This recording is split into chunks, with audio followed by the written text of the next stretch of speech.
नीतीश कुमार से हमारा गठबंधन है, नीतीश चाहेंगे तो तोड़ देंगे। मतलब भाजपा भी तैयार है जी, कहां पीछे हट रही है भाजपा?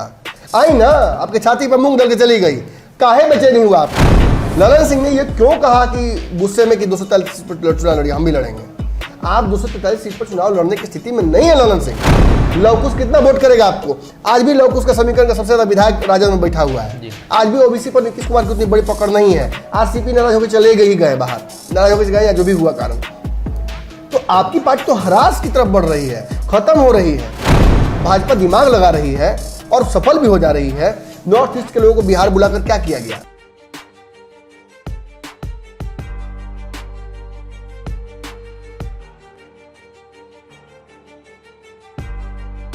नमस्कार, पंचनामा देख रहे हैं आप। जान करते हैं खबरों की चीरफाड़। एक बार फिर से हाजिर है नई खबर लेकर, जिसकी चीरफाड़ की जाएगी। भाजपा के शक्ति प्रदर्शन के बाद बिहार के तमाम राजनीतिक दल सहमे हुए हैं। एक तरफ जनता दल यूनाइटेड लगातार बैठक कर रही है, वहीं दूसरी तरफ राष्ट्रीय जनता दल भाजपा के पुराने इतिहास को याद कराकर और 15 याद करा रही है कि 15 में आपकी स्थिति क्या थी। बात की जाए तो जो छोटे छोटे दल हैं वो भी कहीं ना कहीं दूर से देख रहे हैं, इसलिए कि नजदीक से देखने की उनके पास हिम्मत नहीं है। वो लोग पहले से ही नगण्य हो चुके हैं बिहार में, और बची हुई जो दो बड़ी पार्टियां हैं उसके अंदर इतना घमासान है कि कहीं ना कहीं वो आने वाले दिनों में जो रणनीति है साथ मिलकर बना सकते हैं। भारतीय जनता पार्टी की तरफ से बाहर चल रहे सुशील मोदी को एक मौका चाहिए था कि भाजपा में एंट्री का। उन्होंने एक बयान दे दिया, और बयान दिया नीतीश कुमार को लेकर कि नीतीश कुमार की सबसे बड़ी गलती थी राष्ट्रीय जनता दल के साथ गठबंधन करना। तो नीतीश कुमार की तरफ से जवाब आना लाजमी था। जदयू ने जवाब दिया कि नीतीश कुमार अपनी शर्तों पर राजनीति करते हैं, और नीतीश कुमार अपने एजेंडा और उनका रोड मैप जो है उसी के आधार पर करते हैं। उस रोड मैप में जो आएगा उसको साथ लेकर चलेंगे। आने वाले दिनों में किसी भी दल के साथ जा सकते हैं, साथ निश्चय योजना पर बात बनी, नीतीश कुमार के सेक्युलरिज्म वाले मुद्दे को लेकर बात बनी, और बिहार के विकास को लेकर बात बनी। ऐसे में डॉक्टर साहब भी मौजूद हैं। ये दो बयानों को हमने आपको बताया, लेकिन राष्ट्रीय जनता दल के बयान को लेकर भी चर्चा बाद में करेंगे। पहले इस पर विश्लेषण कर लेते हैं। डॉक्टर साहब, सुशील कुमार मोदी बाहर चल रहे थे, उन्होंने जो बयान दिया, क्या इस समय में वो बयान प्रासंगिक था? देखिए, सुशील मोदी अपने आप को प्रासंगिक रखने के लिए भाजपा और जदयू के रिश्तों के प्रगाढ़ जानकार बन जाते हैं। जब रिश्ते खराब होते हैं तो अच्छे करने की दुहाई देते हैं, याद दिलाते हैं कि कैसे इन्होंने अच्छा कर दिया था। और जब रिश्ते अच्छे रहते हैं तो उसमें नुक्ताचीनी करते हैं ताकि इनकी आवश्यकता फिर से पड़ सके, ताकि ये फिर से उसमें अपना ज्ञान दे सके। राजनीतिक रूप से बिल्कुल बिहार की राजनीति से वो गायब हो चुके हैं, शून्य हो चुके हैं। उनके बिहार में नमलेवा कोई नहीं बचा है जी। आपने देखा कल पोस्टर बैनर से भी वो गायब थे।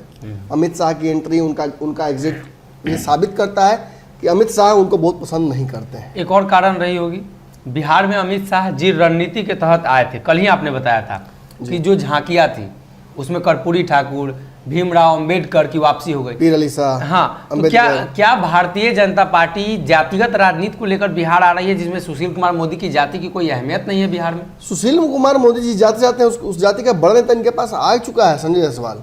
संजय जायसवाल उन्हीं व्यापारियों को रिप्रेजेंट करते हैं जिनको कहीं ना कहीं मतलब अब इनकी जरूरत नहीं है, कोई जरूरत नहीं है। ये अगेंस्ट मच रही नीतीश कुमार की तरफ। देखिए, नीतीश कुमार की तरफ भाजपा गेम नहीं खेलती है।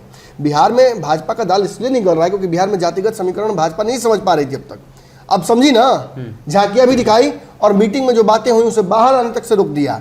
लेकिन हमने फिर भी बातें आपको बताई, कई लोग हमसे बात किए, बताया कि देखिए भाई, सम्राट चौधरी, जनक चमार, जीवेश मिश्रा और नीरज बबलू, इन नेताओं को विशेष जिम्मेदारी दी गई है। अपने अपने जातिगत समीकरण में जाकर वोट इकट्ठा कीजिए। यानी नित्यानंद राय, रामकृपाल को भी जिम्मेदारी दी गई है। यानी यादव, ओबीसी, पिछड़ा जातियां, इन सभी को अपने पाले में करने की कोशिश की जा रही है भाजपा के द्वारा।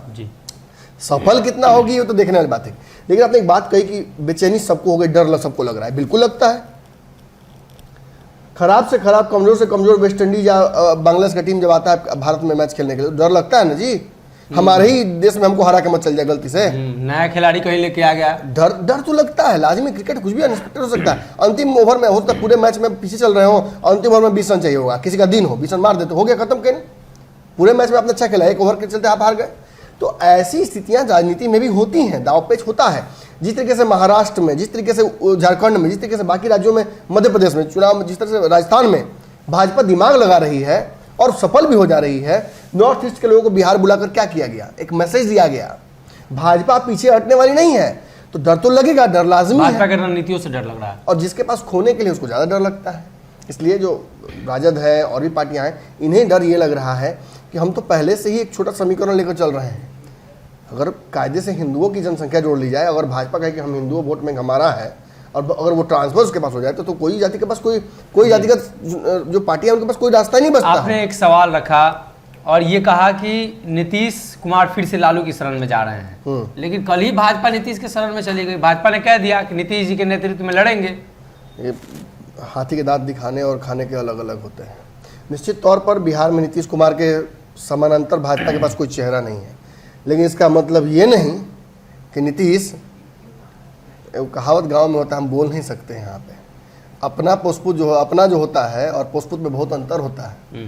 पोस्पुत को तभी तक बनाया जाता है ना अपना उत्तराधिकारी, मतलब जब तक अपना नहीं हो जाए। भाजपा का नीतीश एजेंडा 24 तक है, 24 में मोदी को परेशान कर सकते हैं। 24 से पहले खत्म हो जाएगा।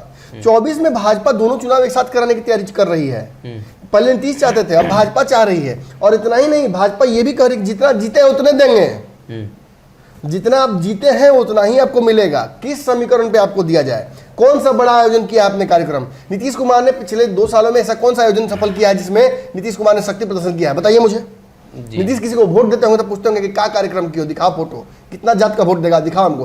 तो नीतीश भाजपा को 100 सीट दे देगी और कहेगी कि जाइए लड़िए आराम से, दिखाइए कितना वोट आपके पास है। लवकुश कितना वोट करेगा आपको? आज भी लवकुश का समीकरण का सबसे ज्यादा विधायक राजद में बैठा हुआ है। आज भी ओबीसी पर नीतीश कुमार की उतनी बड़ी पकड़ नहीं है। आरसीपी नाराज होकर चले गए बाहर, नाराज होकर गए या जो भी हुआ कारण। तो आपकी पार्टी तो हरास की तरफ बढ़ रही है, खत्म हो रही है। ऐसे में आपको नेता बनाकर रखना भाजपा की मजबूरी है, क्योंकि भाजपा के पास अपना उत्तराधिकारी नहीं है। राजद की बात आपने छेड़ी तो राजद की चर्चा कर लेते हैं, राजद के बयान की चर्चा कर लेते हैं। भाई वीरेंद्र ने कहा कि भाजपा को बिहार में आने नहीं देंगे। भाजपा जिस ताकत के साथ आना चाहती है उसके विपक्ष में हम लोगों के पास मजबूत ताकत है। कौन सा ताकत है? नीतीश कुमार की तरफ इशारा कर रहे होंगे। तो नीतीश कुमार के साथ गठबंधन नीतीश करेंगे तब ना। माने कितना दिन तक बैना लेके दरवाजे पे खड़े रहिएगा? लड़की का शादी का कार्ड छप गया, आप इंतजार में बैठे हो सकता है नीतीश कुमार के सेकुलरिज्म और राजद का सेकुलरिज्म मिल जाए तो भाजपा के हिंदुत्व को एजेंडा को दबा दे। आप जो कह रहे हैं मैं बताता हूँ। नीरज कुमार के बयान पर आप कहीं ना कहीं ये पूरा अब जो अपना केस बना रहे हैं, नीरज कुमार ने जो कहा है उसको समझिए। नीरज कुमार का कहना ये है कि हम जब लालू यादव के साथ गए थे तो बहुत सही किया था हमने। क्यों किया था? क्योंकि बिहार के विकास के लिए आवश्यक था उस समय। मैं यहाँ कुछ सवाल करूंगा और वो सवाल बहुत कठिन होंगे, ना नीरज कुमार दे पाएंगे ना जदयू का कोई नेता दे पाएगा जवाब। एजेंडे को साथ गए, एजेंडों के साथ हम गए थे, विकास के लिए गए थे, सीधी बात, बिहार के लिए गए थे। यही कहा था ना हम तो। आपको याद होगा जिस दिन मैंने कहा था आपसे कि भाजपा गठबंधन टूटेगा नीतीश कुमार को, नीतीश यही कहेंगे फिर कि बिहार के लिए हम जा रहे हैं जी। लेकिन मैं एक सवाल यहाँ बड़ा पूछ रहा हूँ दर्शकों से भी। 15 में नीतीश कुमार लालू यादव साथ गए थे जी, 17 में वो अलग हो गए। इन 2 सालों में बिहार का कौन सा बड़ा विकास हुआ ये मैं जानना चाहता हूँ। ITI डालिए, भागत दिमाग में अगर आपके सारा याद है तो रिकॉल कीजिए। मुझे तो शराबबंदी के अलावा कोई याद ही नहीं आ रहा है। कुछ भी बड़ा नहीं हुआ था और केवल कागज पर सरकार चल रही थी। नीतीश कुमार अंदर से खुश नहीं थे। Natural alliance Nitish Kumar secular नहीं है, ये बात आप जान लीजिए। नीतीश कुमार वोट बैंक के लिए सेकुलर बाबा गंती कुछ भी बन जाएंगे, लेकिन नीतीश कुमार सेकुलर नहीं है। नीतीश कुमार जब जातीय समीकरण को साधने के नाम पर जातिवाद फैला सकते हैं, कोयरी का वोट बैंक लेने के लिए अपनी पार्टी में ऊपर से तक भर दिया था, आज मौका पड़ा तो उसी कुर्मी को लात मार के बाहर कर दिया। ललन सिंह ने एक बयान दिया कि अति पिछड़ों को नीतीश कुमार ने बहुत सराहा है, अति पिछड़ों के लिए काम किया है। भाजपा एक तरफ पटना में ये बात ललन सिंह बता सकते हैं, क्योंकि ललन सिंह अति पिछड़ा है ना, उनको कुछ फायदा हुआ होगा तो बता सकते हैं। मुझे नहीं समझ, जाके पैर ना फाटे विवाह तेका जाने पीर पर आई। आप दलित हैं, आप शोषित हैं, आप वंचित हैं, बगल में रजनीगंधा के डिब्बा रख के आप सामंती स्टाइल में बैठते हैं, और लोगों को निर्देशित करते हैं फोन पे, ए पहुंचा देना, ए कर देना। ये विचारधारा आपको दलित बनाती है क्या? आप भूमिहार समाज से आते हैं, आप जबरदस्ती उस कुर्सी पर काबिज हैं, और आप इसलिए काबिज है क्योंकि आप नीतीश कुमार की पार्टी को डैमेज करते हैं। अगर आरसीपी सिंह वहां रह जाते और आप कोप के भाजन बनाते नीतीश कुमार को, आप इस पार्टी को तोड़ते। इसलिए नीतीश कुमार ने मजबूरी में डिसीजन लिया कि ललन सिंह को वहां बिठाओ पावर बैलेंस करने के लिए। आप नीतीश कुमार के ओरिजिनल चॉइस नहीं है, ओरिजिनल चॉइस उनके आरसीपी सिंह थे।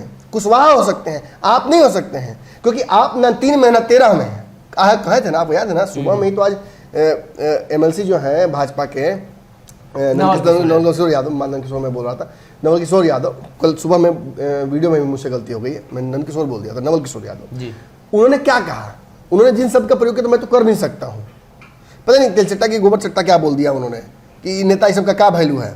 नीतीश कुमार से हमारा गठबंधन है, नीतीश चाहेंगे तो तोड़ देंगे, मतलब भाजपा भी तैयार है जी, कहाँ पीछे हट रही है भाजपा?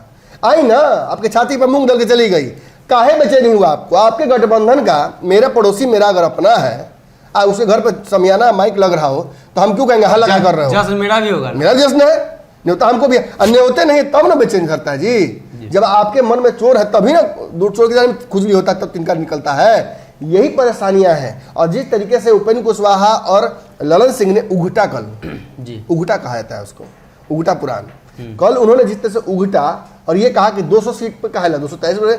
अरे पत्रकार तो पूछेंगे ही आपसे सवाल, आप रिएक्ट कैसे करते हैं ये साबित करता है कि मनोस्थिति क्या है जी, मन में क्या चल रहा है।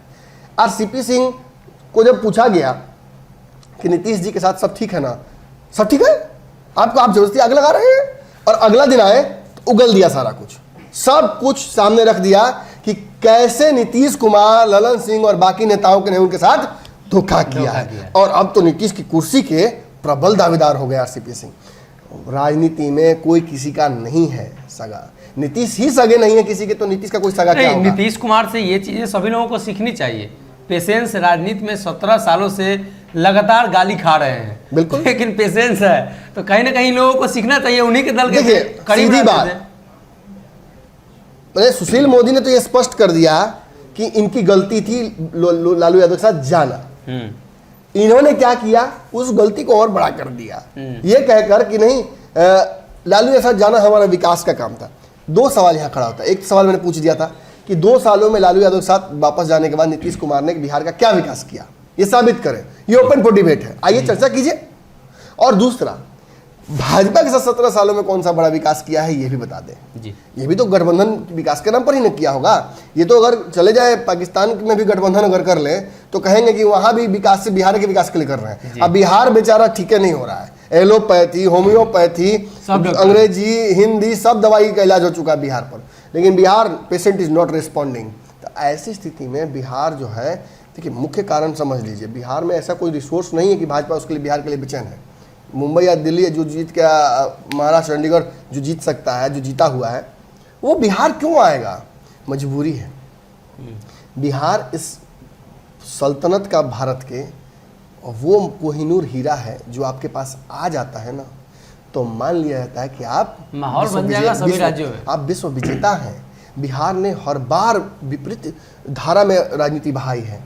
जब पूरा देश एक तरफ भागता था तो मगध साम्राज्य अलग भागता था जी। और बिहार चाहे आज़ादी की लड़ाई का हो या कोई भी बड़ी क्रांति हो या परिवर्तन का जेपी का आंदोलन रहा हो, ये सब कुछ बिहार में ही हुआ है। ज्ञान की राजधानी से लेकर पूरे विश्व में ज्ञान पहुंचाने का सब काम हमने किया है जी। तो आज अगर कोई भी बड़ी राजनीतिक क्रांति या चेतना होती है तो वो बिहार से ही होगी। और भाजपा जानती है कि जितने दिन तक, चाहे आडवाणी जी का ही कार्यकाल क्यों ना हो, आडवाणी मैं अटल जी का, जितने दिन तक भाजपा केंद्र में रहती है, बिहार हो उसके हमेशा विपरीत रहा है। ये पहली बार भाजपा को मौका मिला है कि उसके विधायकों की संख्या बढ़ी है, नंबर 2 की पार्टी बनी है, और पहली बार भाजपा कोई फैसला ले सकती है अपने हित में। अनुकूल परिस्थिति भी है, नीतीश जी का रिटायरमेंट भी करीब है, और नीतीश मैंने कल भी कहा, नीतीश पर दबाव बन चुका है कि वो भाजपा का सीएम दे दें, और सब कुछ नीतीश के मनोस्थिति पर डिपेंड करता है। नीतीश कायदे से 2 ही चीज चाहते हैं, या तो सरकार चलती रहे इसी तरह से, या मध्यावधि चुनाव। वो गठबंधन नहीं करेंगे राजद के साथ, तो राजद जितना भी हाथ बढ़ा ले नीतीश कुमार के खिलाफ, राजद को बदले में धोखा ही मिलना है जी। और ये बात शायद राजद भी जानती है। लेकिन बड़ी बात यहाँ ये है कि सुशील मोदी का बयान जितना हल्का है उससे कहीं हल्का बयान जदयू का नीरज कुमार ने दे दिया है। बिहार के विकास के लिए नहीं, अपने व्यक्तिगत कुर्सी की रक्षा के लिए। भाजपा 14 में बहुत प्रचंडता के साथ आई थी। आज जो माहौल बना हुआ है, ऐसा ही माहौल 14 में बना था और नीतीश कुमार को वो रिकलेक्ट हो रहा है। नीतीश कुमार को याद आ रहा है कि 14 में तो इसी तरह से ना आए थे। अगर लोकसभा विधानसभा एक साथ भाजपा करा लेगी तो अब मोदी लहरा गया, तब तो 80% देश में लोग यहाँ कह सकते कि कल भी दर्शकों ने कहा कि आप भाजपा के प्रवक्ता की तरह बोल रहे हैं। आप भाई, जो परिस्थितियां सामने हैं उसको कैसे इग्नोर कर सकते हैं? मैं आपकी खुशी के लिए, आपको खुश करने के लिए थोड़े पंचनामा करता हूँ। जदयू आपके नहीं, मैं आपके राजनीतिक ज्ञानवर्धन के लिए करता हूँ। मुझे जो ज्ञान प्राप्त होता है, मुझे जो कार्यकर्ता बताते हैं, मैं आप तक वो बातें पहुंचाता हूँ, सब कुछ जुड़ गया। अब बिना नमक मिर्च के पहुंचाने की कोशिश करता हूँ। लेकिन फिर भी अगर आपको लगता है कि मैं भाजपा का पक्ष ले रहा हूं, तो आप मौजूदा स्थिति भाजपा का बिहार में देखिए। उन्हें जो टास्क मिला है, होमवर्क मिला है, वो देखिए और भाजपा की रणनीतियों को देखिए और देखिए कैसे भाजपा कल तक चुप रहती थी नीतीश के बयानों पर, आज एक्शन का रिएक्शन बताता है कि एक्शन सही हुआ है जी। मैं परसों भी बोल रहा था, मैं एक्शन भाजपा ने क्या किया, अपना कार्यक्रम किया, पूरे देश में किया था, बिहार में भी किया। अभी कुछ दिन पहले आपसे ना उन्होंने ये कहा कि हम अकेले सरकार बनाने जा रहे हैं, ना उन्होंने ये कहा कि नीतीश को हटा रहे हैं। तो फिर ललन सिंह रिएक्ट क्यों किए? ललन सिंह ने ये क्यों कहा कि गुस्से में कि 243 सीट पर चुनाव लड़िए, हम भी लड़ेंगे? आप 243 सीट पर चुनाव लड़ने की स्थिति में नहीं है ललन सिंह। और अगर आरसीपी सिंह या किसी लवकुश समीकरण के नेता अगर पार्टी के अध्यक्ष होते या उपेंद्र कुशवाहा भी होते तो ये बातें कही जा सकती थी कि जो ओबीसी वोट बैंक है, लवकुश है, वो जदयू की तरफ ट्रैवल करेगा। लेकिन आपके अध्यक्ष रहते हुए ना सवर्ण इस पार्टी को वोट करेंगे और ना ही ओबीसी कभी इस पार्टी पर ट्रस्ट करने जा रहे हैं। जी, तो कहीं ना कहीं भारतीय जनता पार्टी के इस कार्यक्रम के बाद बिहार में तूफान मचा हुआ है, इसलिए कि लगातार सभी पार्टी इस पर रिएक्ट कर रही है। तेजस्वी के एक बड़ा चिट्ठी सामने आया जिसमें प्रधानमंत्री मोदी के 8 सालों के कार्यकाल को तेजस्वी ने गिना दिया और कहा कि कौन कौन सा काम नहीं हुआ है। वही दूसरी तरफ जनता दल यूनाइटेड भी लगातार बयान दे रही है, कांग्रेस भी इस पर प्रतिक्रिया दे रही है। मतलब ये स्पष्ट है कि भाजपा का ये जो कार्यक्रम रहा कहीं ना कहीं बिहार में सभी राजनीतिक दलों के अंदर बेचैनी को बढ़ा कर रख दी है। ऐसे में देखना होगा भारतीय जनता पार्टी की आगे की रणनीति क्या होती है और भाजपा आने वाले चुनाव को लेकर जो तैयारियां शुरू कर चुकी है उसको लेकर बाकी दल कैसे देखते हैं। गठबंधन में क्या फेरबदल होता है या नए सिरे से नए गठबंधन बनाए जाने की बात चलती है। फिलहाल के लिए इस पंचनामा में